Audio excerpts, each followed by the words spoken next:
Hello guys, welcome back to my blog channel. আমি তোমাদের সঙ্গীতা। তো আজকে আমি রেডি সেডি হয়ে কোথায় যাচ্ছি? আমি তো বাড়ি থেকে পালিয়ে গেছি, তো একটু সাজবো না।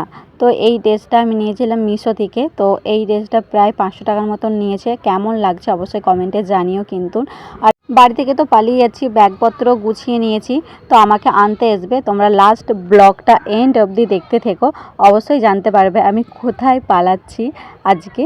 তো চলো, আমি তো রেডি, তারপর আমাকে আনতে আসবে। দেখো আমাকে আনতে চলেও এসছে।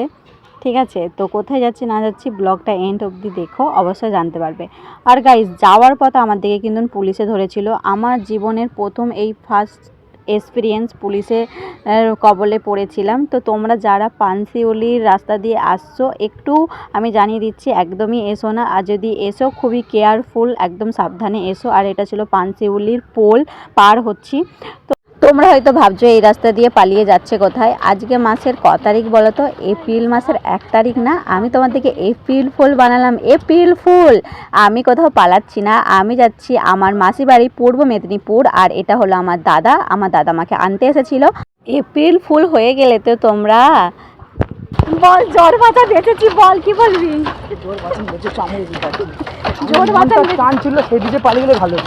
আমি তবু গাড়ি ঘোরাতে পারলাম, যে গাড়িটা ঘুরিয়ে নে, জোর বাতা বেঁচে গেছি ভাই রে ভাই। 5:30টার সময় বাড়ি থেকে বেরিয়েছিলাম, এখন প্রায় 6:30 বাজে, এখনও পর্যন্ত পৌঁছায়নি। যেহেতু অনেকটাই দূর রাস্তা, মেদিনীপুর পূর্ব মেদিনীপুর, অনেকটাই রাত হয়ে গেছিলো, প্রায় 8টা। আমি ভাবলাম যাওয়ার পথে বিরিয়ানি দোকান দেখতে পেয়ে আমার দাদাকে একটা বিষয় নিয়ে এমন রাগাচ্ছে, ও রেগে যাচ্ছে আর হাসছে ব্যাপারটা রাগিয়ে, যে আমাদের দিকে যখন পুলিশে ধরেছিল ওকে জিজ্ঞাসা করেছিল কোন ডিস্ট্রিক্ট মানে জেলা, যে ও সেটা জানে না, হাওড়া না হুগলি। আমি বলেছিলাম মেদিনীপুর।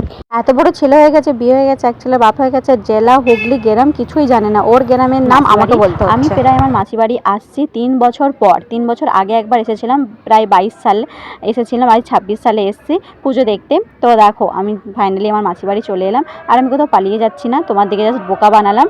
তো দেখো 9টা বেজে গেছে, 9:30 নাগাদ। তারপর প্রচণ্ড খিদে পেয়ে গেছে, তো বসে পড়েছি খেতে। এই যে আমার দাদার মেয়ে, ও ও বিরিয়ানি পেয়ে এতই খুশি, ও বিরিয়ানি খেতে খুবই ভালোবাসে। তো দেখতেই পাচ্ছ ও খাচ্ছে। আর এদের এখানে বিরিয়ানিতে জানো তো রায়তা দিচ্ছে, রায়তা। আমাদের ওখানে কিন্তু বিরিয়ানিতে কখনো রায়তা দেয় না। সিরিয়াসলি আমি এই ফার্স্ট টাইম দেখলাম যে এখানেতে রায়তাটা কেমন খেতে, সেটাও আমি জানি না। তো তোমরা যদি জেনে থাকো অবশ্যই জানিও যে বিরিয়ানির সাথে রায়তা দেয় কি না। এদের এখানে রায়তা দিয়েছে। তো দেখো খেয়ে টেস্ট করলাম, ভালোই মোটামুটি স্বাদ। তো একটু অ্যাডজাস্ট করে নাও, অন্ধকার দেখতে পাবে না। খাওয়া দাওয়া কমপ্লিট হয়ে গেছে, তো অনেকটাই রাত হয়ে গেছে, চলো ঘুমিয়ে পড়তে হবে। কালকে সকালে এখানে পুজো স্টার্ট হবে। তো এখানে পাওয়ার মিউজিক এসছে, তোমার দিকে ব্লগে শেয়ার করব, দেখাবো। আজকের ব্লগটা তোমাদের কেমন লাগলো অবশ্যই কমেন্টে জানিও। যারা আমার নতুন চ্যানেলে আছে তারা চ্যানেলটা সাবস্ক্রাইব করে দিও। Tata, good night.